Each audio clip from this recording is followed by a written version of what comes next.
This episode is brought to you by Audi. The road is calling.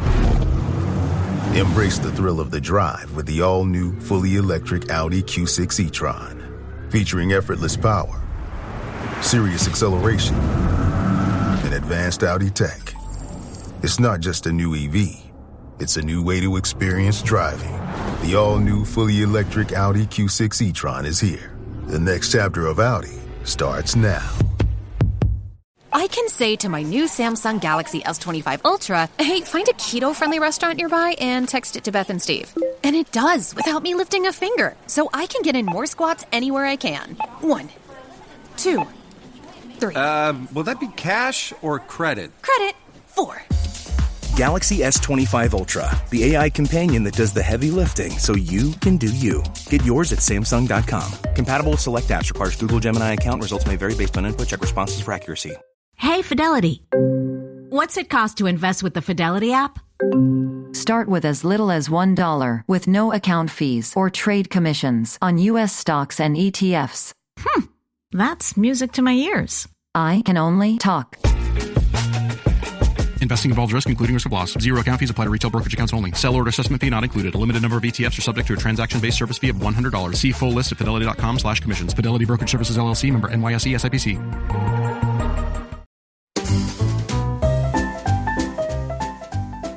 You're listening to the Animation Addicts Podcast, episode 256, Alice in Wonderland.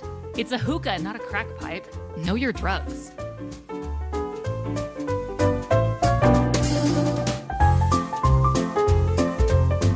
Welcome to the Animation Addicts Podcast with the Rotoscopers, the #1 place to get your animation fix with animation addicts just like you. Each episode, we dive into the wonderful world of animation featuring Disney, DreamWorks, Pixar, and everything in between. From hilarious discussions and movie reviews to interviews with industry insiders, this show's mission is to brighten your day through our love of animation. So hop on your nerdy couch, grab some snacks, and get ready to hang out with your animation besties because it's time to dive into today's episode. Hey there, animation addicts. I am your host, Chelsea Robson. And I'm Morgan Stradling. And we have a very special guest today, Mr. Jonathan North. Hey. Hey. Jonathan has been a longtime contributor and roto-writer to our website, rotoscopers.com. He does a ton of reviews, all sorts of really fun stuff, and he has been on my list to have on the podcast for such a long time. And one of the main reasons is he is a big Alice in Wonderland super fan. Particularly, he has watched every single iteration and variation of Alice in Wonderland that's out there. Nice. So this is the perfect not quite, show. But getting close. I'm working towards it. Well, you've watched more than me. There's so many. There's so many. So, John, introduce yourself and let the listeners know who you are. Well, I'm Jonathan North. I guess I'm a podcaster. And I'm kind of a podcaster because of you guys. You guys, I think I've said this before, but you guys were the first podcast I ever listened to. Wow. I want to say back in 2012, maybe. It's been forever ago. Story checks out. I don't even know how I found you. I think I probably was just doing a Google search for something animation related and found your podcast, and I've loved podcasts ever since. And that's awesome. I eventually started writing for you guys in 2015, and I eventually met Rachel Wagner. And the great Rachel Wagner. We love her. She had me on her podcast 2016, maybe, or either that or early 2017. And I talked about how I liked the idea of doing a podcast, and she basically prodded me into finally starting something of my own. I started a YouTube channel, and then that turned into a podcast, and now I have 2 podcasts. And I'm trying to start 2 more. I want to eventually have my own animation podcast, but I've been so busy lately that much work. I haven't started it yet. But I'm still trying to do my 2 podcasts, including one that I have called Every Version Ever, which started because I started reviewing every version ever of Alice in Wonderland. That's kind of how everything started. It didn't start with Alice in Wonderland, but that was one of the first reviews I did because, again, Rachel Wagner told me that I should do a video. I think it was on the Tim Burton Alice in Wonderland because I liked it and she didn't. She wondered why. So I made a video And then I was thinking, I know that there's one from 1999 that I love, starring Tina Majorino. And I was like, I'll do a video on that. And then I knew there was a couple more. I was like, there's a few versions of Alice in Wonderland. I'll do like a little mini series and talk about all of them. Well, little did I know, there are so many versions of Alice in Wonderland. Oh gosh. And I have not gotten to all of them. And it's now 5 years later. This month is the 5-year anniversary of my YouTube channel. Wow. And Woo, congrats. I've done so many versions of Alice in Wonderland, and there's still more to go. Wow. So you are definitely an expert, more so than each of us. So it'll be interesting to hear your take on the different versions that exist out there and what you think of this version. So that is what our episode is about today. So let's jump right into it. Here at the Almond Joy Factory, where tropical vibes abound, we use soft, fresh-tasting coconut. The crunchiest almonds and delicious chocolate candy. Ah, but do you know what our most important ingredient is? Sometimes you feel like a nut. Sometimes you don't. Almond Joy's got nuts and something even way better than that. Yes, Almond Joy is made with almonds and joy. Lowe's knows what makes SpringFest savings even better are member-only doorbuster deals. Right now, rewards members can save $40 on an Allen & Roth Chesler Gold faucet. Was $99, now $59. Plus, save $110 on a Cobalt 40-volt battery trimmer and blower combo kit. Was $279, now $169. Lowe's, we help, you save. Valid through 3/24 while supplies last. Program subject to terms and conditions. Details at lowes.com/terms. Subject to change. This episode is brought to you by Indeed. When your computer breaks, you don't wait for it to magically start working again. You fix the problem. So why wait to hire the people your company desperately needs? Use Indeed's sponsored jobs to hire top talent fast. And even better, you only pay for results. There's no need to wait. Speed up your hiring with a $75 sponsored job credit at Indeed.com/podcast. Terms and conditions apply.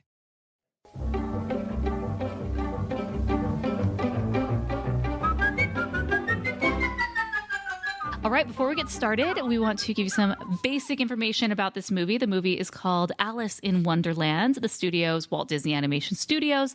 Directors Clyde Geronimi, Wilfred Jackson, and Hamilton Lusky. Wow, those were all tongue twisters for me.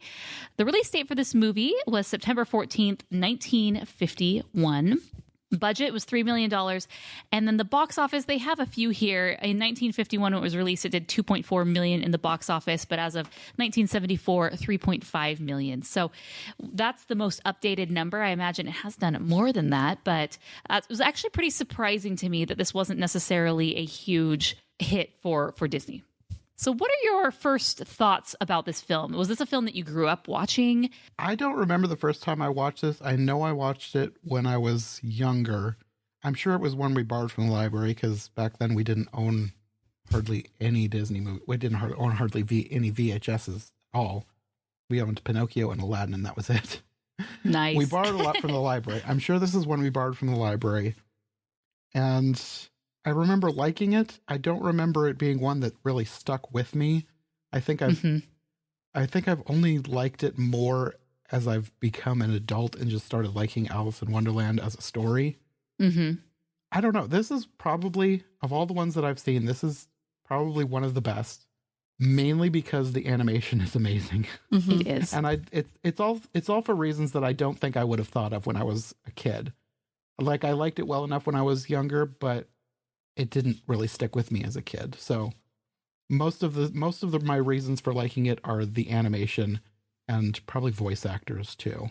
We had this on VHS, but I'm pretty sure the only reason we had it was to complete the package, because that was the goal at the time. And I think I really have only maybe watched it one time. And my poor parents for spending so much money on so many VHSs that I probably only ever watched one time. But like, I feel like it makes up for it for all the other movies that we watched multiple times, but it's fine. I did not remember enjoying this. And I'm pretty sure I had to like start and stop as a kid, or maybe even just like go get something to eat and come back. Like, I wasn't able to stick through it. Yeah, so this movie is one that I never really saw growing up. I'm aware of it, and I definitely saw it a few times, but my mom hated this movie, so it wasn't one that she was going to buy. She would always say, Alice in Wonderland, that was Lewis Carroll. He was on an opioid dream and blah, blah, blah. And she just had this bias against Alice in Wonderland because it was so wacky and crazy that she did not want us to watch it. And I will say, I guess a little bit of that bias did rub off on me, that I just never really loved Alice in Wonderland. Now, that being said, the whole, this was an opioid dream that he had, when he did drugs, that has not been substantiated. In all of his journals and all of his writings, it doesn't seem that he did drugs at all. Mm-hmm. And so that is something to clear the record of. So Mom, I need to tell her, hey, Mom, quit telling these lies. Most of the nonsense, it all has meaning, but it's meaning that it's almost lost to history unless you actually study it. Like, like you're going to school, you have to study his life, where he was. I forget half the stuff that I read about it because it's just so dense almost. Mm-hmm. Like almost every character is based on specific people in his life that he was either around or knew of. Like the dodo is him. Alice is a little girl that he knew. He worked at Christ Church, which is a college of Oxford, and the dean of Christ Church had 3 daughters, and the 3 daughters and him, maybe their father and another friend, I'm not sure who all was on. They always talk about the boat ride, but I think there was multiple trips during, like, on the weekends or whatever. They're probably punting down the Thames. That's what they do.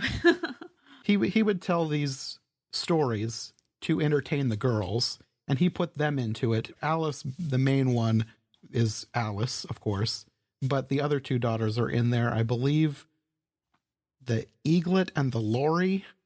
I can't remember what the names of the little girls are that those are named after, but they're in.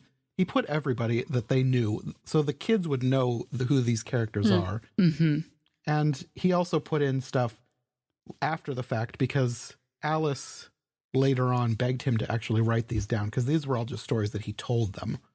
And she begged him to make this into an actual book. So he put even more stuff in it, like puns, math, all kinds of just random stuff, all from his life. And again, it's unless you're studying it to figure out what each thing means, it seems like nonsense. I mean, it is kind of nonsense anyways as a story, but that's half the fun of it. I like it because it's so weird and half of it doesn't make sense. That appeals to me. I know it does not appeal to everyone, and that's fine because different people have different likes.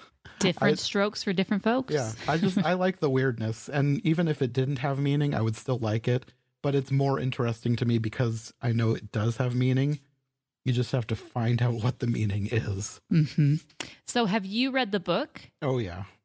Okay. I was reading the book tonight to get ready for this, just trying to, because I feel like I don't know enough. I need to brush up on this. Sorry, I didn't mean to put that label on you. No, but that's fine. You're more so than me. You. It's just one of those things. I've done so many that people are like, "Oh, you must just know everything." And I guess I do know more than the average person, but there's just so much in the books that I feel like I forget half of it. Yeah, for sure. So yeah, I haven't read the book. I really should.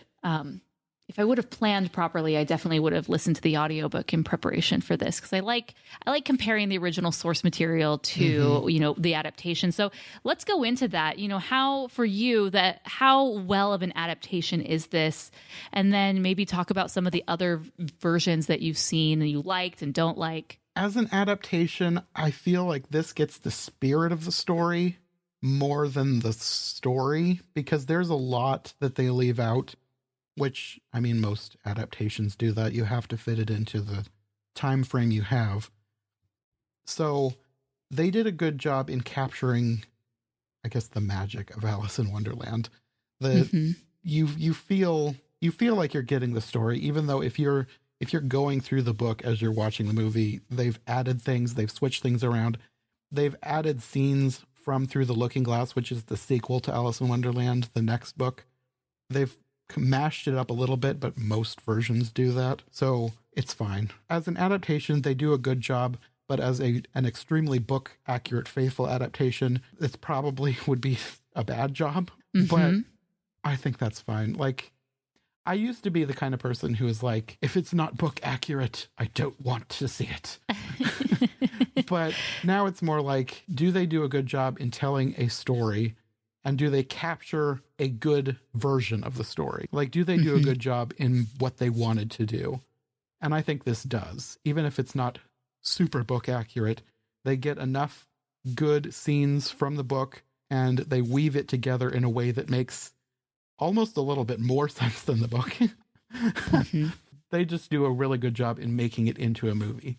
A lot better than some people, because I've seen a lot of versions that there's some really bad versions up there. Oh, wow. This is one of the best. This is really one of the best. Are some of the bad versions from the 20s and the 30s, 40s, 50s? Yeah, okay. There's some that the costumes are just creepy. You've watched old silent films, I'm sure. Some of like they'll wear masks, and the masks are just so off-putting. There's one white rabbit in particular that I have in my head. It's just so disturbing. Like, if you saw that thing in the woods, it was just really creepy. Like, at early Alice in Wonderland, if you put the right soundtrack to it, it could be a horror movie. There's actually one version where the Duchess, which is a character that's left out of the Disney version, comes at Alice with an axe. And it's really disturbing. There's a line in the book that says, speaking of axes, off with her head. So they decided to take that literally and have the Duchess come after Alice with an axe. I believe that's the 1931 version, which is one of the worst versions out there. There's so much creepy imagery in that one. It's not creepy on purpose, but they needed a better costume designer and a better scriptwriter. So why do we think that this book and this property is so iconic and it continually gets remade, and especially in the early days of cinema? You know, what about Alice in Wonderland that makes people want to constantly go back to this story? I think a lot of it has to do with how imaginative it is. And yeah, for sure. There's a lot of theories as to why it's been so popular, but like in the Victorian era, I've heard that most literature for children was just like books of morals and how children should be properly behaved. And it just wasn't that fun. And this was just a little girl having a weird adventure, and kids loved that. Yeah. Yeah. It is a lot of fun. So let's jump into it. Let's talk about it. You know, so one thing that I really like about this movie is from the very beginning, it really just jumps off and gets you into the story. It really doesn't spend a lot of time setting up Alice. I think very quickly you understand who she is and her character. She's this young girl. She has a bit of a, like a governess or a nanny. It's her sister. I'm not sure if it's I'm not sure if it's even said in the movie, but in the book, it's her sister. Okay. So an older sister in this case, giving her lessons. And, she's not having it. She's falling asleep. She's having this daydream, and she's really, if I had a world of my own, and she sings that song, Cats which and rabbits. is very sweet. I've heard this song multiple times over my going through all the songs series. And it has been so many years since I've actually watched this movie that I forgot even the context of how it worked in. But it was just like, oh yeah, that's what it all means. Something fell, and I was like, oh, good. Okay, I get it now. This section, I really liked how they had the opening credit song, and it had like actual opening credits, and you had a lot of Mary Blair art in there, and just really cool art that went along with it. And this is one of the very last one of the last movies that they actually did the opening section. I don't know. I can't substantiate that. But it's one of the few movies that they had. Nice qualifier. Yes. It's one of the few movies that they've been able to have that opening credit sequence before it switched over to having the credits at the end. And I think that was one of the things that, for me, I felt like it really jumped into the story super quickly, where I felt like I was a little bit like, wow, they just didn't waste any time with that at all. Like, she goes from just like, oh, singing about cats and rabbits and then falling down a rabbit hole, like within the first minute of the film. And I'm like, whoa, okay, we're just popping right down. In the book, I think it's paragraph 2 when the rabbit shows up. So it's from the book that it goes right into it. Oh, okay. There's pretty much nothing in the real world. She's just immediately following the rabbit and right down the hole. I like it. It forces you just, okay, here we are. Here's this world. Mm-hmm. I liked the multi-plane camera entrance. I thought that was very cool. Not as good as in Pinocchio, but still very nice. So, Follow the White Rabbit. Is this where we can like talk about conspiracy theories? Because go for it, Chelsea.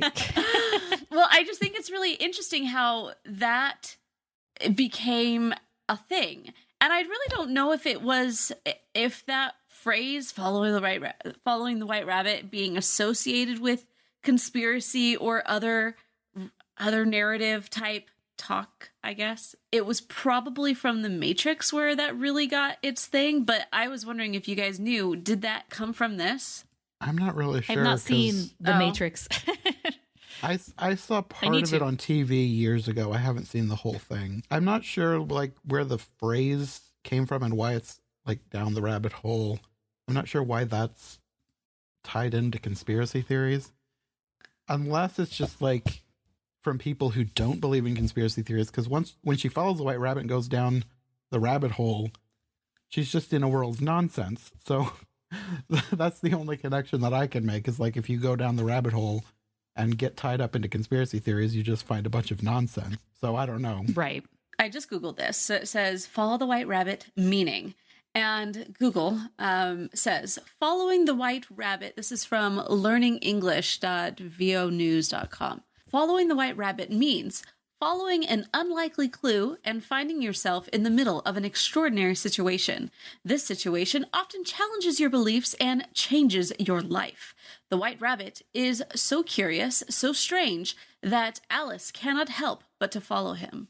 So I'm going to have to look into that deeper as far as like where did the meaning come from. But it's definitely made its way into common vernacular even today. When you're like, oh, I fell down a YouTube rabbit hole. That happens almost all the time for me. If you're on YouTube, you're falling down a rabbit hole. Right. Every time I record a podcast, we end up going down a rabbit hole of a rabbit trail of different things that we didn't mean to talk about. That's how you know it's a good one, right? Yes. Cora says, this isn't the top one, but I think it might sound good. It says, it comes from Alice's Adventures in Wonderland by Lewis Carroll. Alice's strange journey begins when she sees a white rabbit wearing a waistcoat and speaking English and decides to follow him down his rabbit hole. The phrase follow the white rabbit means to follow an idea or concept which may lead to a strange place. There are those who believe that the white rabbit is a metaphor for psychedelic drugs, and for some people the phrase follow the white rabbit means let yourself go and experience the mind-opening power of psychedelics. This was popularized by Jefferson Airplane in their famous 1967 song White Rabbit. So, I mean, it's so canonized within our culture, this follow the white rabbit thing, you know? So I find it very fascinating how that has come to create such a Lewis Carroll has definitely made a place for himself in history with just having a white rabbit. Well, the original book came out in 1865 and obviously is a huge, one of the best known works of Victorian literature. And as a result, I feel like because it's one of the top, it's been around for so long, it was just so popular that it's, you know, a lot of its ideas made their way into pop culture, other pieces of literature and art, and it was incredibly influential. So that's all I have as far as conspiracy theory. But but that is like it has been linked also to conspiracy theories of like, oh, if you check this out, then that will. Then you're down the rabbit hole of this whole new world for sure. Flat Earth, anyone? Any of those. Like, you go down to any, it's like, wow, there's this whole way of thinking. Group of people. Yeah, and way of thinking that is just, I didn't know existed, and and why? So, yep. Yeah. Good times. So, initially, the very first thing that I think of is, so Alice is voiced by Catherine Beaumont, and she's also the voice of Wendy, and her voice is just so appealing. I don't know what type of British accent she has, but it is fabulous. Is it an old American accent? When there's like there was this weird time, like, okay, Americans were once British, so we used to speak British English, but over time we became a bit hillbilly and we developed our own way. And so there had to have been a middle period, and I feel like that's the 40s and the 50s and the 20s and the 30s, like that era. When you listen to old news people talk and people on the radio, they just had this. It's called the Mid-Atlantic accent, I believe. Thank you. It's a slightly more refined American accent. And so, okay, so she's like an American Bostonian, actress. High-class Bostonian. Okay. I just kind of assumed it was some sort of British, because she also does Wendy. Mm-hmm. I think I don't know that it's her true accent, but I know it says she was born in London, England, UK. So it could be like a fusion accent. Okay. But I know a lot of people would specifically put on the Mid-Atlantic accent for film. Right. Like it was a thing. Mm-hmm. Like it was just how people were, quote unquote, supposed to sound on radio and TV and film. It's like when you watch any newscast, they all sound exactly the same. They all have the, yes, exactly. We never change. This is the professional speak, Mm-hmm. I was actually surprised to see that she really hadn't done much else after this. After this and after Peter Pan, she has just a handful of credits. She's actually still alive, which is really cool. Mm-hmm. And she did like an old grandma character in Kingdom Hearts, but other than that, she didn't really go on to have this huge career. But I think you definitely can say that she is iconic for voicing these two characters. Yes, definitely Wendy. That's the first one that came to my mind when I hear her. But just because I think Peter Pan is more accessible. And so Alice in Wonderland is less known, for sure. When in both of the films, she is calling out, and she says, like, Peter, please. And in Alice in Wonderland, I noticed multiple times she was yelling at someone that, please. Like, oh, I love it. The crossovers. Yes. She does have a great voice. It's perfect. So we've fallen down the rabbit hole, and you get to this point where she's in this big room. The White Rabbit goes through a door, and so now she has to open the door, which leads to another door, which leads to another door, and we'll put that in a bigger box and a bigger box, and then we'll smash it with a hammer. And to the point where she is talking face to face with the door lock, and he's a funny guy. Like, anything is possible, but you are not passable. It's like, all right. This character was made up just for this movie. There is no doorknob in the original book, but I feel like they captured the spirit of Lewis Carroll perfectly in this character, because all of his dialogue, it's very punny, and there's a lot of puns in Alice in Wonderland. Yeah. Just the way he talks about things being impassable, it's so perfect, and it feels so natural, even though it's not from the book. They did a great job making up a new character for themselves. Interesting. Nice. I feel like also they used this character to make this scene flow a lot more smoothly than probably even the book.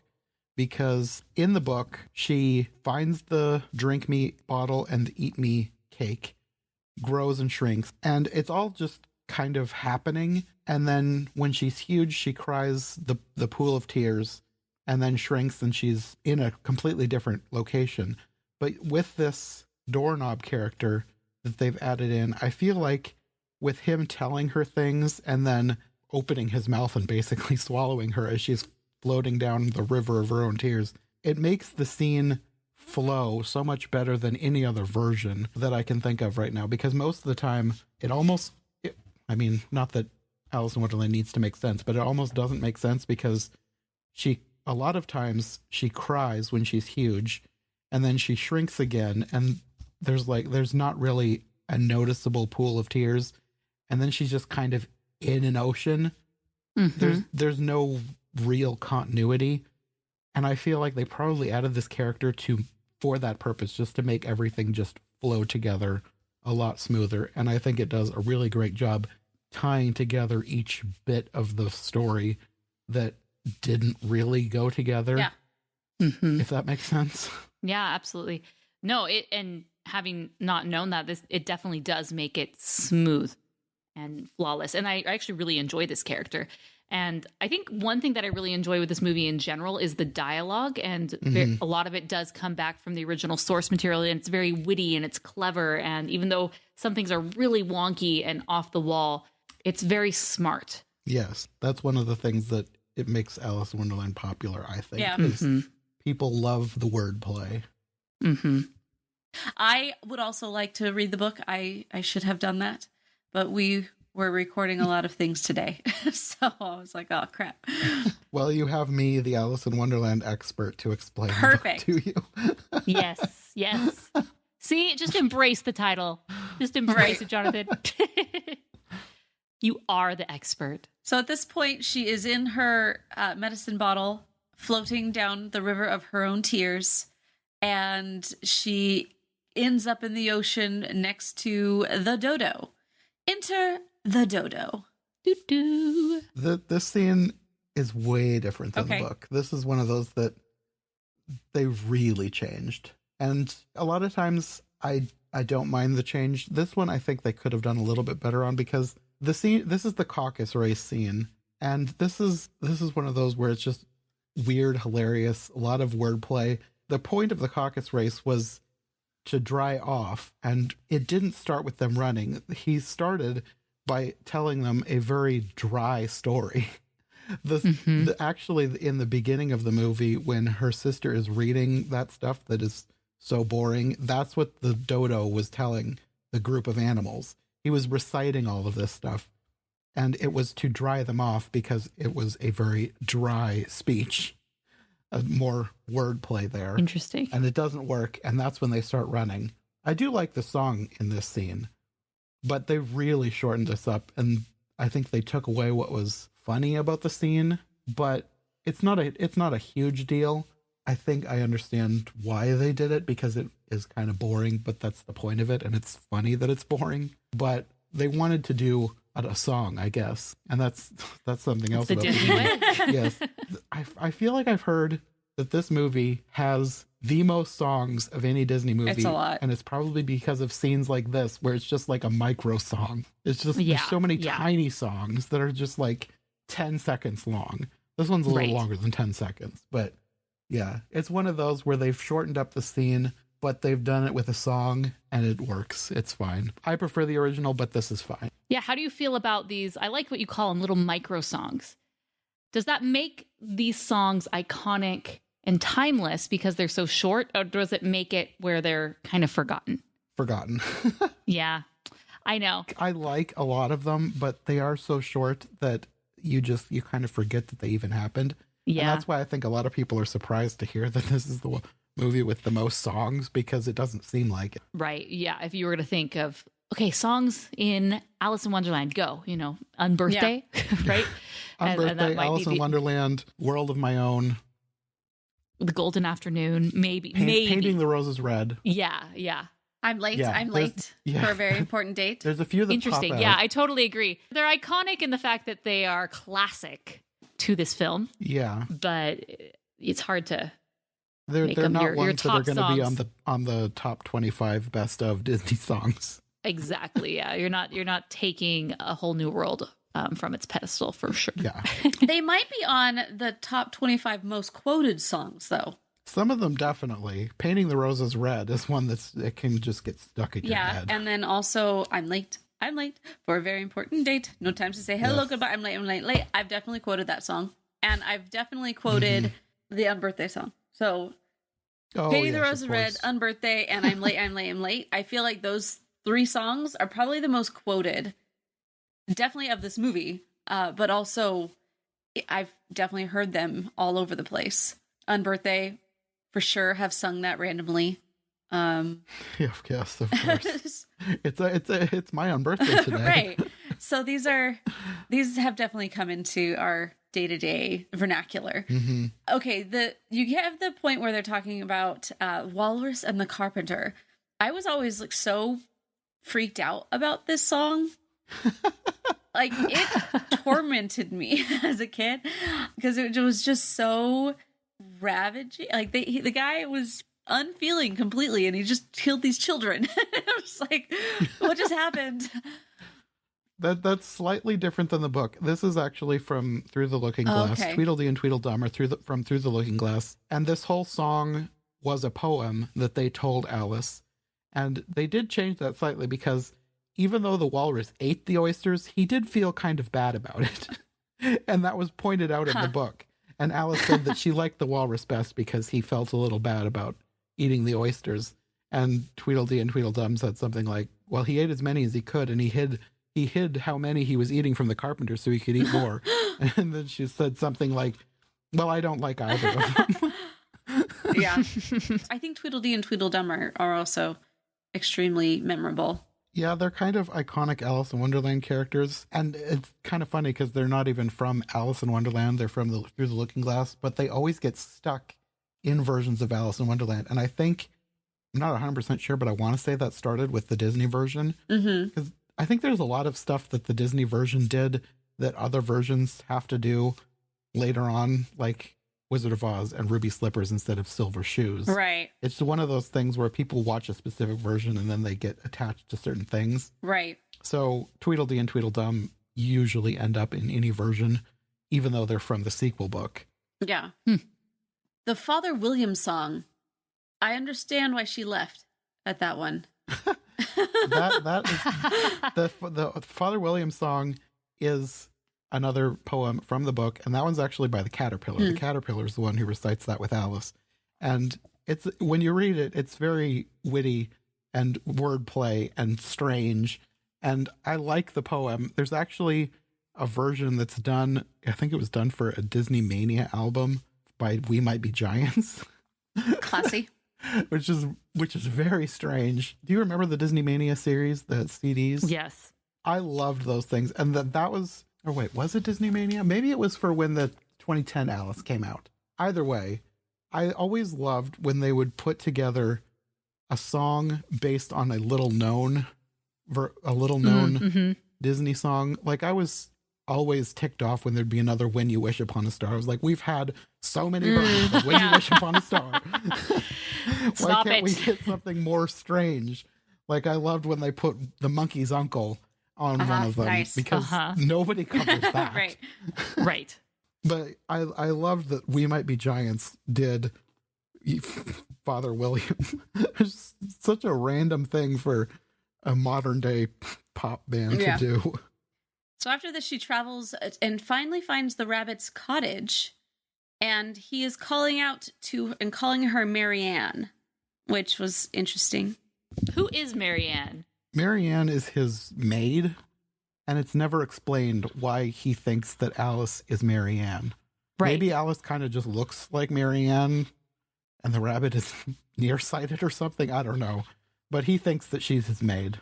Interesting. Yeah, because he just keeps saying that, but then it's never resolved at the end, and it's not really important.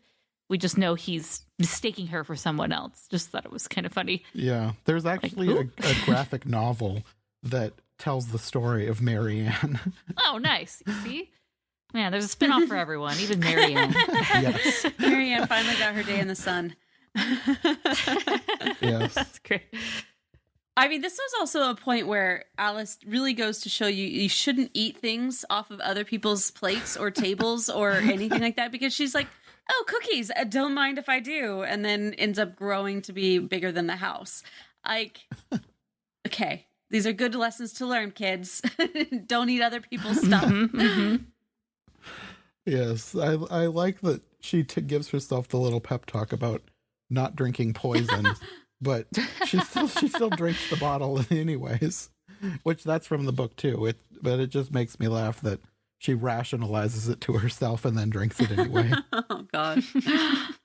That's great. But the dodo and the lizard come back, and apparently the lizard's name is Bill. And I was like, this lizard looks vaguely, like, oddly familiar. Is this the same lizard from The Great Mouse Detective? And I look it up. Yes. Yes, it is. Ding, ding, ding. Yep. Technically, The Great Mouse Detective is the same lizard from Alice in Wonderland. Touche. In the book, this is not the dodo. They've replaced a character with the dodo to bring him back. There's a character called Pat, who is a gardener, who takes the place of the dodo. And this is one of those scenes where they've changed a lot from the book. And again, not that Alice in Wonderland needs to make sense, but I feel like they've made this scene make more sense than in the book. Because in the book, it's eventually the rabbit's idea to burn his own house down. And I'm always like, why do you want to burn your own house? I mean, I know there's this giant thing in your house that you don't want in there, but like after exhausting not every idea that you could have come up with, he decides, well, just got to burn the house down. I thought it made a lot more sense to have somebody else suggest that and the rabbit freak out about the idea. And I like this. I like the scene between them. I think it's very funny. Oh, well, you got to do it yourself. I like it better than he just decides, well, got to burn the house down. That's got to be a very expensive budget. Every day I have to build a new house to make sure that I have a place. I also like this scene because it does the growing, and even in the first scene, the growing and the shrinking in this movie is done so much better than any other version that I've seen, partly because animation is the perfect medium for this. But I've seen a bunch of animated versions where it's so boring when she grows and shrinks. It's just like, grow, shrink. This is so dynamic. And when she grows inside his house, like her leg is shooting down the stair, it's so interesting to watch. And you don't get that in very many other versions. They really put a lot of imagination into when she grows and shrinks in this movie, which so many other versions, it feels like they do the most boring version of growing and shrinking. And I love how they've done it in this one. Good to know. Good old Walt Disney.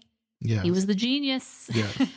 There's so much imagination in this version. That's one of the reasons why it's one of my favorite versions of Alice in Wonderland. Yeah, it's beloved. We go on to one that always stood out in my mind, which is the different flowers. So she heads into, the flowers, and they sing the song Golden Afternoon.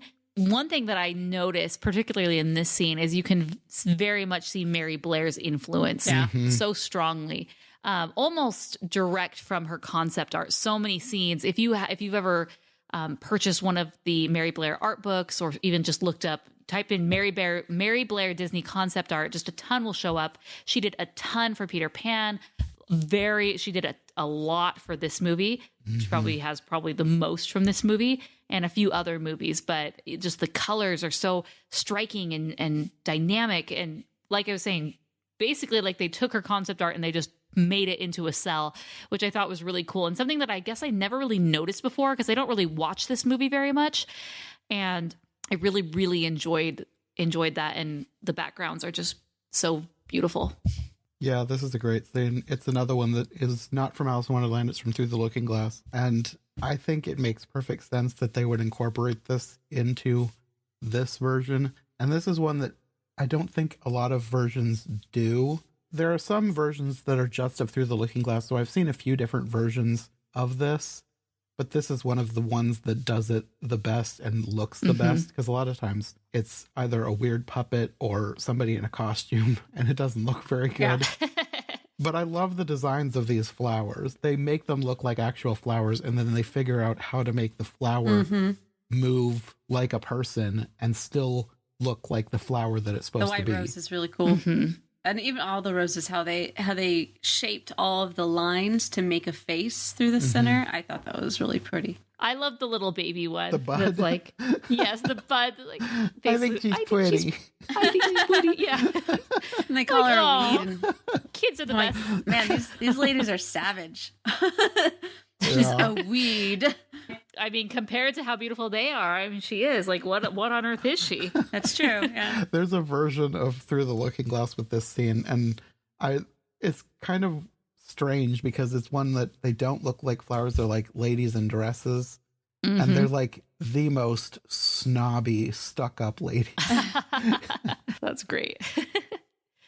Yeah, it's interesting. This movie Alice is just led from scene to scene to scene. Yeah. There's really not a lot of transition time where she's meandering about. It's just like she enters one stage, and exits another one, and she enters, and so very quickly she's here with the caterpillar. And it's just another check, another chapter. Yeah, that's kind of from the book. Are you? I think this caterpillar is the reason why everybody associates this strictly with drugs. Probably. Because he's just over there with his crack pipe, just like... It's not a crack pipe, it's a hookah. Chelsea, know your drugs. Come on. But as a kid, when people said it was, everybody was on drugs when they did this movie, and I was like, oh, the caterpillar. That's obviously that's why. Exactly. I'm not an expert on Victorian culture, but I think it was kind of a fad to use hookahs. I know there was a lot of, because of the British, I guess, takeover of India. There was a lot of stuff that was going back and forth between the two countries. And I think that's probably where the hookah came from. Interesting. Oh, that's cool. So she grows. He tells her to take the mushrooms and mushrooms. That's the other reason why. But she takes the mushrooms, and she's got one that is for growing and one that is for shrinking, and puts them in her pockets for later. And the next one, she grows up really big and assaults the bird. This scene, I love that they included this scene because I've seen so many versions of Alice in Wonderland. This is one of those scenes that almost is never included. But it's probably because if you look at the original illustrations and read the story, it looks almost disturbing, and they took away the disturbing element because in this particular instance of growing, her neck is what grows. Her neck shoots up above the trees, and that's why the bird thinks she's a serpent. Got it. And they don't include that in this, which to me, it makes no sense for the bird to be screaming that she's a serpent because she doesn't look like a serpent. She looks like a giant girl. That's interesting. That is so funny. That would have made way more sense. That would have turned this to the super wacky territory. Yeah. For the most part, Alice stays pretty neutral.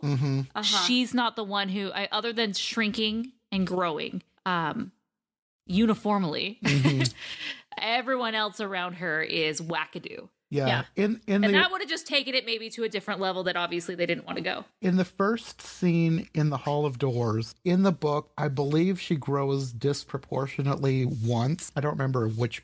I think her hands grow huge, and maybe she gets a longer, not this long, but a longer neck in this scene. Because there's one illustration that I'm thinking of that she has a long neck, but it's not quite as disturbingly long as in this scene. So this isn't the only scene where she's growing strangely, but for the most part, it's supposed to be growing and shrinking uniformly. Gotcha. Yeah, if you type in long neck Alice into Google, prepare for some nightmares because that is... Yeah, I don't like it. Moving on. Okay. And I have to sleep tonight. Now we get to arguably the most famous character of the film, or of any of Lewis Carroll's characters, which is the Cheshire Cat. You can even look at Phases of the Moon, where people are like, oh, it's the Cheshire Cat smile. It's just really thin, long thing. And he's just so prevalent in so many different things that I don't even think I would have recognized until watching this and be like, oh yeah. And I can't count, but off the top of my head, I can think of at least 3 church devotional type talks that I've heard that mention this quote directly of, what road do I take? The cat asked, where do you want to go? I don't know, Alice answered. Then the cat said, it really doesn't matter, does it? And I've heard that multiple times. And I mean, that's a great quote. There's a lot of great quotes in Alice in Wonderland. There's so much that purposely doesn't make sense, but there's stuff in there that it's little nuggets of wisdom and hilarity that are just really really stick in your mind. This is one of them. Yeah, I think this character, like you said, Chelsea, is one of the most memorable. Because his lines are so iconic and they're so thought-provoking, that yes, he's on the surface just totally, I'm going to say it again, wackadoo and crazy. And, I mean, he's disappearing and he's appearing in his head and he's standing on his head and he's doing this and that, but he's very self-proclaimed. He's mad. Yes, exactly. Self-proclaimed crazy. Okay. Yeah. Take your word for it. If somebody tells you that they're mad or crazy, just believe them. Just believe them and walk the other way. Yes, absolutely. Yeah, but just very expertly done. And I was looking to see, obviously this is the height of the 9 old men. And I was seeing who animated this. And it was Eric Larson and also John Lounsbury. They were mostly who had worked on the Cheshire Cat. So there you go. And this is one of the best versions of the Cheshire Cat. There's so many disturbing versions in so many versions of Alice in Wonderland. They did such a great job with him. I love the animation of him disappearing. The fact that he kind of fades out, but his stripes are still there, and then they like spiral away. So creative. Yes. They put so much thought into things that weren't like explicitly described, like and he just disappears and parts of him stay behind. But they've done it in such a way that it looks really cool instead of disturbing. Like there's one old version of Alice in Wonderland where it's obviously a person in a costume, and to have them disappear, they put the costume's head on a branch. So it's just this dead-looking head sitting on a branch of a tree. Oh, that's great. There are so many ways that the Cheshire Cat can go wrong, and they did everything right in this version. So off we go to the Mad Tea Party, and instantly, once you hear this music, I just think Disneyland.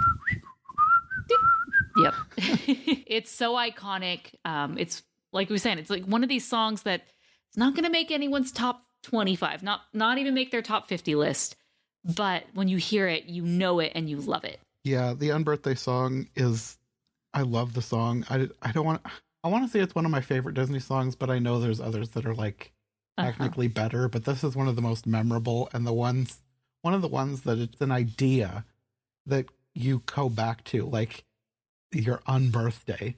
Like, I don't even think that's from the book. I think that's something that was added for this movie, but it's another one of those things that's just so iconic and memorable that it kind of became more than the movie. Like, people can talk about an unbirthday without referencing Alice in Wonderland because it's just funny. Like, every day except for your birthday is your unbirthday, and it's just a funny little reference that has kind of grown beyond the movie, I think. Yeah. We should also talk about Ed Wynn because he's the greatest. I remember watching Mary Poppins when I was a kid and thinking, that's the Mad Hatter. Yeah. His voice is so iconic. I don't know if iconic is the right word, but it's so distinct. Memorable, yes. Yeah. And you hear it and you're like, oh, that's him.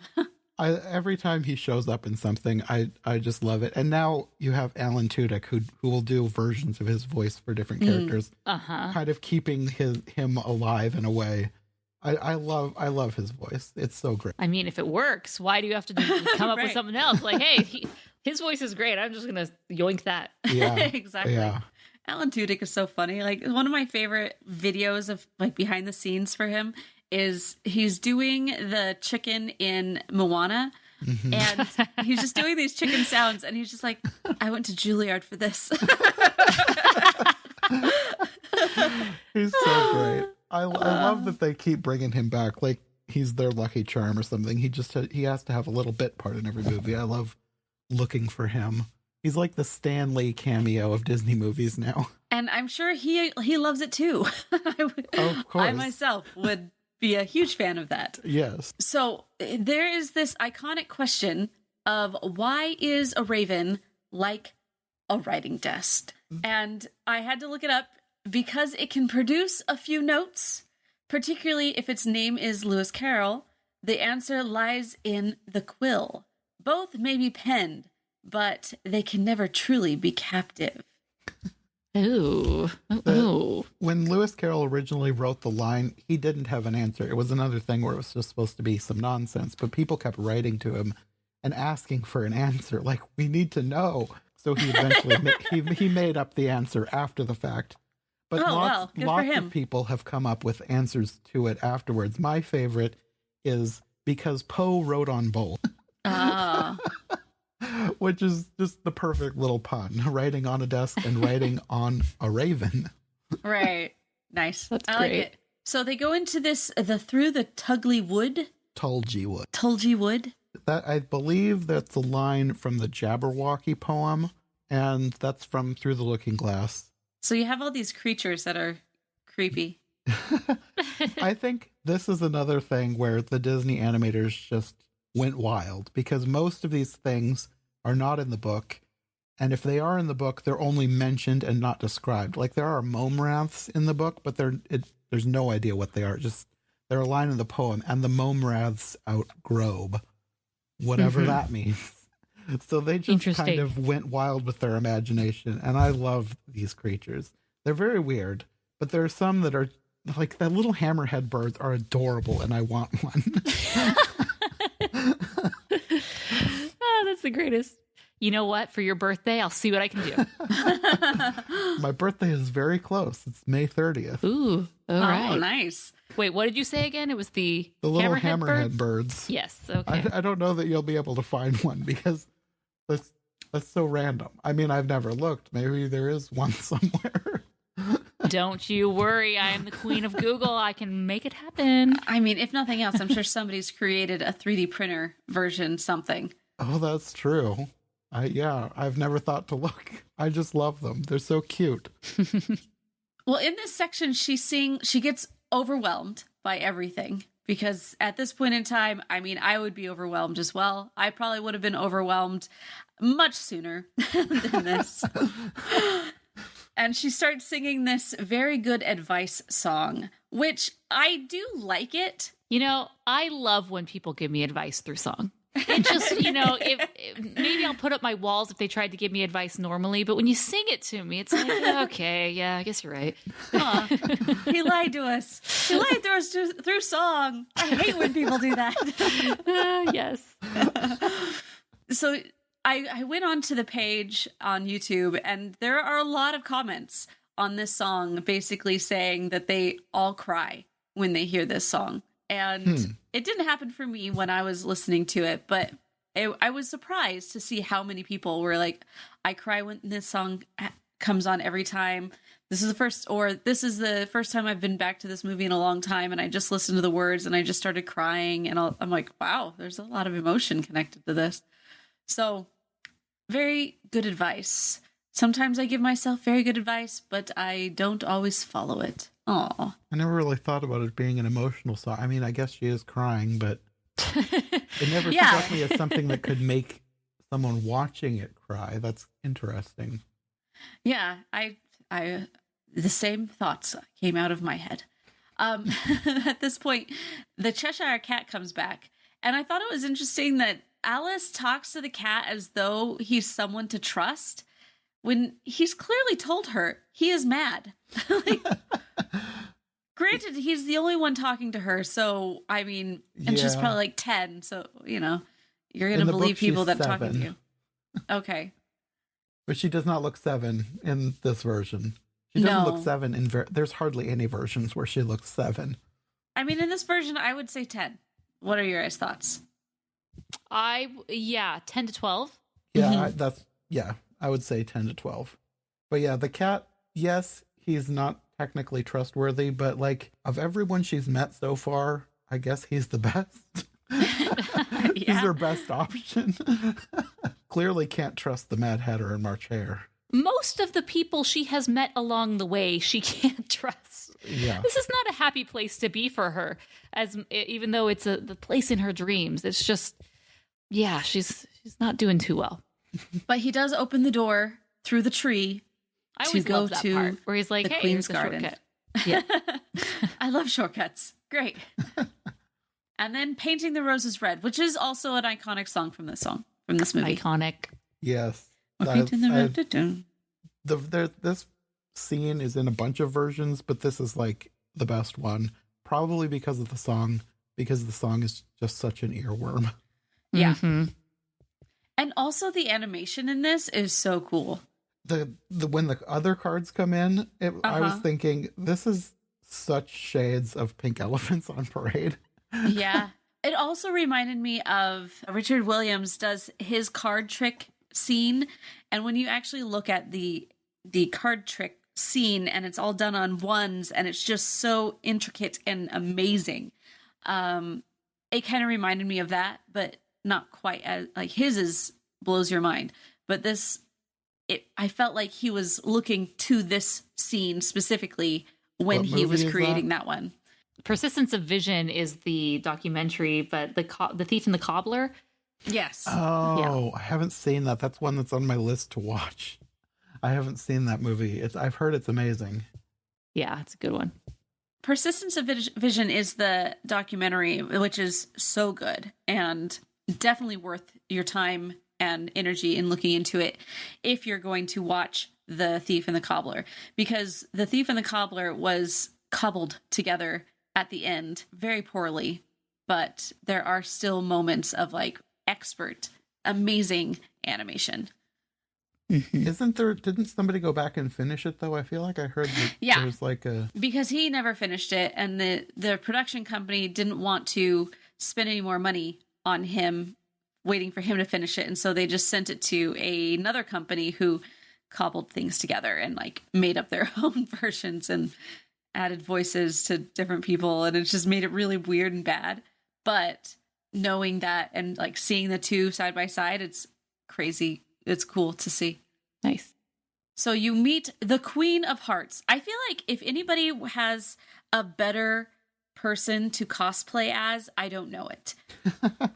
I've seen her cosplay many times, and there's some that are just amazing. Her outfit is really cool. It's got the heart on all sides, cut in the black and red, and her just whole style and everything about her is just cool, and I can definitely see how so many people love her so much. Oh, and the king. Hooray! Don't forget him. I've forgotten about his introduction, and that cracked me up so much. The one little cheer after and the king. Yeah. She was played by Verna Felton. Oh, Verna. She's done quite a bit. Another I like her iconic voice. Disney voice. She did Fauna, right? And Aunt Sarah. And Aunt Sarah. And yes.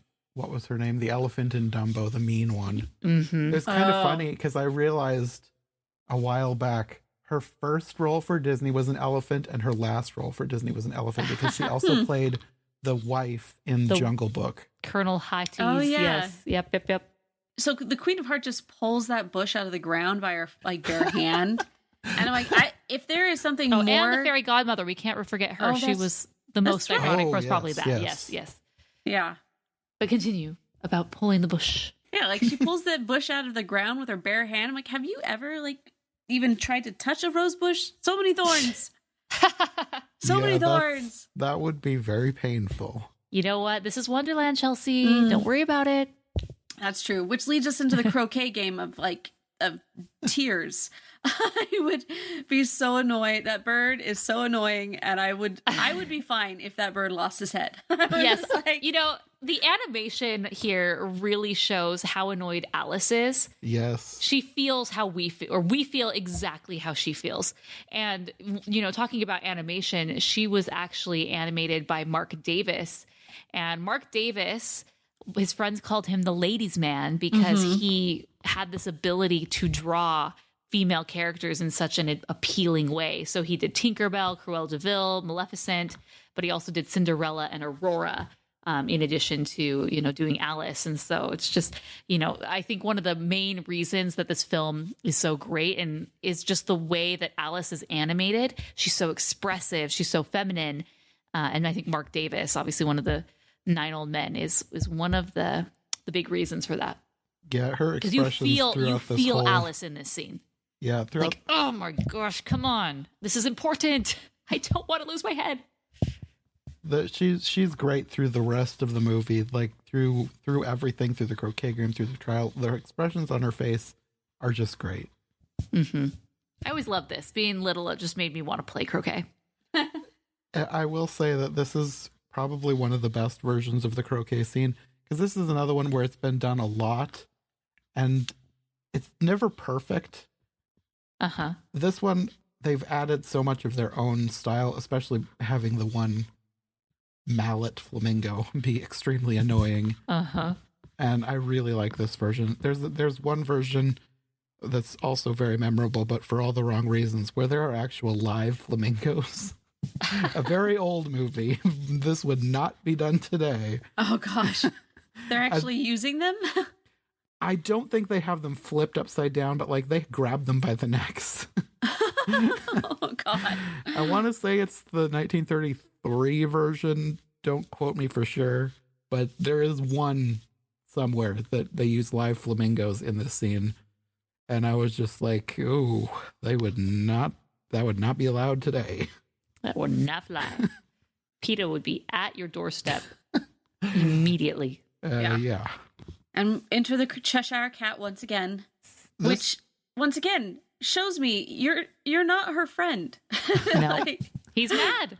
He's not a friend. This is another scene that they have changed considerably, and I don't know if I like this better or worse. It's probably like equal to the original story, because in the original story he appears as just his head, and then there's this whole back and forth about the queen wants him beheaded, but the executioner and the queen are having this back and forth about how he can't behead something that has no body to take the head from. And then she's like, nonsense, anything that has a head can be beheaded. So they've changed that into, well, they've changed it specifically so that they can cut out the reason for the trial, because the whole end is changed. In the book, the trial is not for Alice. Alice is merely witnessing the trial. The trial is for the Jack, who is barely a character in this. You can see him in the background of one scene. The Jack stole the queen's tarts, allegedly, and that's what the whole trial is about. But in this, the queen has been embarrassed by the Cheshire Cat, and he frames Alice for it. So I don't know that he deliberately frames her for it, but he doesn't say anything when the queen assumes it's Alice. Interesting. With all the stuff that they've changed, it kind of made sense, and it gave them a reason to transition to the trial scene, because, like I said, there's a lot that is cut out of this version, and there's at least 2 long sequences that are cut out between the croquet game and the trial, because after the croquet game, we didn't even touch on the Duchess. The character of the Duchess is kind of a huge character in the book, and in most versions. It's rare that you find a version that cuts out the Duchess, because the Duchess is such an iconic Alice in Wonderland character, but this one does not have her.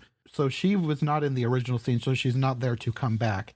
But in the croquet game, the Duchess is there to, when the cat is in the sky and they can't behead it, they call the Duchess back because it's her cat.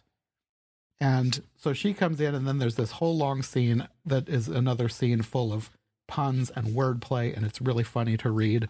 And it would be interesting to see what Disney animators could have done with that, but we'll never know. And then after that, the queen chases off the Duchess and brings her to the Griffin and the Mock Turtle, which are 2 other characters that have been completely cut. They were almost in this version. I've seen concept art for them, and they're really good concept art for the turtle, especially. There's so many times where the Mock Turtle looks creepy. The Disney version would have been very cute. But you have those scenes that, again, it just goes scene to scene without much transition. But having the scene with the cat coming back, transitioning into the trial scene, and then having the trial be about Alice kind of makes more sense from a storytelling point of view, and I totally get why they would want to do that, rather than have all this other stuff and then have the trial not even be about Alice. Alice is just there. So from the Disney perspective, I can see why they would want it changed, and it makes a lot of sense why Alice is the one in trouble. Interesting. It also adds stakes, you know? learning so much. Yeah. And it makes it a good, right after this going into the hedge maze of madness, it adds to her desire to wake up from this whole nightmare. Yeah. There's in the original story, there's a little bit of stakes, especially after the queen turns on her halfway through the trial, because she eventually accidentally grows. I don't think she eats the mushrooms to grow. I think she just starts growing randomly. It's been a while since I've read that part, so I don't remember for sure. But that's about the time when she wakes up anyways, is after the queen turns on her. And then you get the "you're nothing but a pack of cards" line, which is all said in this version. So it's the same ideas, and it's the spirit of the story. Again, they just put their own spin on it. And I liked that they did the whole random chase through the hedge maze, which turned into the caucus race, which turned into the tea party, which turned into the pool of tears, but it was actually tea. They did a lot of good callbacks at the end and really made it seem like really leaning into the dream aspect. Like, this is a really weird dream. Ending with her yelling at her own self. She's looking at herself, yelling to herself to wake up. I liked how they did that at the end. And she sees herself through the doorknob and it's like, oh goodness, it was all a dream. And then they bring back the sister and she's just like, whatever. And they walk through this really pretty area. And I'm like, I would have loved to fall asleep right there. And there's like a castle thing in the background. I'm like, is she supposed to be in a castle, or is that supposed to be like Harvard or something, like a bell tower of some kind? I want to say I don't know for sure. I want to say it's Christchurch, Oxford. Okay. That would make a lot more sense. Like, I'm not 100% sure, but I'm like, a lot of versions do make reference to Oxford because of Lewis Carroll and where he worked and the original origin of Alice. So I'm going to guess that's probably what it's supposed to be. I'm going to go along with that. That's really funny because I definitely thought the same thing. I was like, wait, she's a princess? Tell me more. Tell me more. Like, okay, it's all making sense now. Everyone's a princess in Disneyland. Exactly. Okay, so that is the end of Alice. Any last thoughts or things that we didn't discuss yet? I do want to give a shout out to the random TV series I remember growing up. It was a Disney Channel something. I think I know what you're talking about. I vaguely remember that too, but I haven't gone back to revisit it yet. And I looked it up because I was like, there's something that I remember that's just, it was on some random sound stage. Then it had Alice go back and forth, and you had the Mad Hatter and the March Hare kind of going back with the Tea Party thing. And you had like a puppet of the mouse. And then they would have random weird stories that happened during something else. And those are the only main memories that I had of it. But I think it was called, I just looked this up. It's called Adventures in Wonderland. Yes. It was a 1992 to 1995 American live-action / puppet musical television series. And it shows that it was produced by Walt Disney Television. So I think everything is lining up here for you. I was like, this is a very one of those movies or one of those shows that I distinctly remember growing up. I was like, that's weird that lives rent free in my mind. See, I didn't have the Disney Channel, so when I look at it, I'm Neither like, did I. I got nothing for I don't you. know why I remember this. I remember it great. too. It probably aired reruns on network TV. Yeah, because there was another Disney show like Belle, Sing Me a Story with Belle or something that I also vaguely remember, but I don't know why I remember that. I just know that it aired like super early in the morning on network TV. Yeah, this is probably like a 5 a.m. kind of show on Saturday morning cartoons. Probably. Gotcha. Why were we up at that point in time? I remember getting up because I had to see what was on at that time. It was Saturday morning, and I knew all the shows except for the ones before a certain hour, so I needed to see what was happening. I specifically remember that Sailor Moon was at 5:30 in the morning, and I love Sailor Moon, so I would wake up so I could watch it. That was the only time they played it. I'm like, it just doesn't make sense considering how popular Sailor Moon ended up becoming. Yeah. Like, could we have not gotten it, after school. Right. But nope, there were bigger fish to fry. When you were really into that, I also decided, okay, I guess I have to wake up this early in order to watch what Morgan keeps talking about. That's the greatest. Since the beginning of our friendship, I've gotten you to watch what I'm into. I love it. This was the thing. You've gotten her to watch animation, no less. Yes, yeah. Well, no, I was always into animation. It was just I mean, Sailor Moon is animated. Oh, anime. She was convincing you to watch an animated show. Right. I would refer to that as an anime as opposed to animation, because animation to me is like all encompassing. Anime is specific to that. Yeah. But yeah, I definitely, all things that I watch. Is animation, but all animation is not anime. Correct. Precisely. Yes. And yeah, this is a normal thing. I can't make decisions on what to watch on my own, except for when I need to know what is on at 5:30 in the morning on Saturday morning. Interesting. All right. So we are going to rate it right now. And Jonathan, we will let you go first. I'm so bad at rating things because I always feel like my ratings change with everything. Like, I feel like when I go to movies, I feel like I leave movies on a post-movie high and it's like 5 stars. And then a week later, it's like, yeah, maybe it's more like 3.5. That wasn't that great. Like, I remember leaving Jurassic World and saying, this is better than the original. And then later I was like, wait a minute. No, it isn't. Wait a minute. Anyway, yeah, this is like, whose line is it anyway? The ratings don't matter at the end of the day. Right. Yeah. I feel like my rating is probably going to be based on how many bad versions of Alice in Wonderland I've seen. I can see how you would do that. Yeah. I feel like trying to fairly compare it to both versions of Alice and movies in general, I don't know if it's too high. I want to give it 4 stars. I don't know if that's too high or not, but I've seen so many bad versions, and this is the animation is so great. I love we didn't even talk about it, like the tea party, the surreal animation with like the teapots and the pouring tea. And there's just so many little details in this movie that you always see something interesting when you watch it. Like, even if you don't particularly love the story, there's still things to enjoy about it that, I don't know. I feel like giving it 4 stars. I don't know, maybe I'm being generous, but I'm going to say 4 stars. I'm going to go next. I'll give it 4 stars as well. This wasn't one that I always went to. I was never really a super fan of Alice in Wonderland, but although having watched it, well, actually, yeah, I kind of want to give it 4.5. No, I'll give it 4. It's very iconic. It's very classic. And I think the reason this is so good is because there were so many legends involved. Mm-hmm. Not only is the source material so good, that on its own can, make a great film. Although, according to you, Jonathan, there have been many attempts and they've done very poorly. So, maybe not so much. It really depends on the filmmaker. Yeah.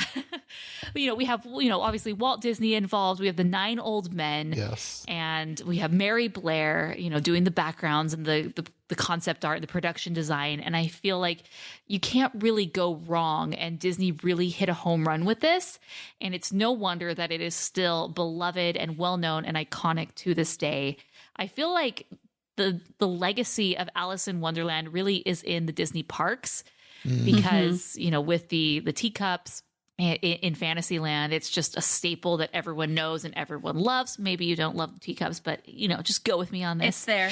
It's there. Everyone knows it. Yeah. So you hear the music when you're walking by. And yeah, I just found myself really, really enjoying watching this and found that it was, there were no lulls and it was just a great time throughout. I originally, as far as like how much did I enjoy this film, just on a straight watch, I would give it like a 2.5 star, just because this isn't something that I really am drawn to. But when I consider all of the other things connected to it and how great the animation was and looking at it in like a real critical view, I can definitely see how much is played into society and where like what it is for, and all of that definitely pumps up my score to 3 stars for me. Wow. Okay. Very cool. Well, thank you so much, Jonathan, for joining us. I'm so glad we got you on the podcast. Finally, this was such a treat, and you are such a wealth of knowledge when it comes to Alice in Wonderland. And there's still so many more versions that you need to see. So if you want to check out Jonathan, let people know where they can find you. You find your many podcasts. Share all the things. Well, I have 2 YouTube channels for both of my podcasts. The original one is youtube.com/iHeartMovies. The one that is probably going to be the most interesting to Alice in Wonderland fans is my podcast, Every Version Ever, and that is youtube.com/everyversionever. Nice. Okay, very cool. We'll include links to that in the show notes so you can check out Jonathan. Thanks so much for joining us for this episode of the Animation Addicts. And with that, until next time, we are the Rotoscopers.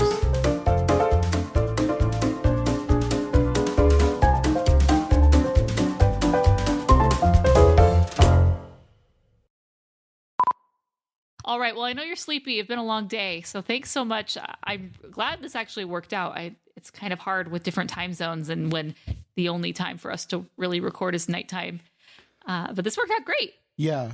It's not like I'm that tired. I'm just kind of sort of tired, and it's enough that I forgot what the word executioner was. You know, it happens to the best of us. It's not. Hopefully, it's not a word that you have in your daily vocabulary. No, so it is not. You had to dust a few cobwebs off. It happens. It happens.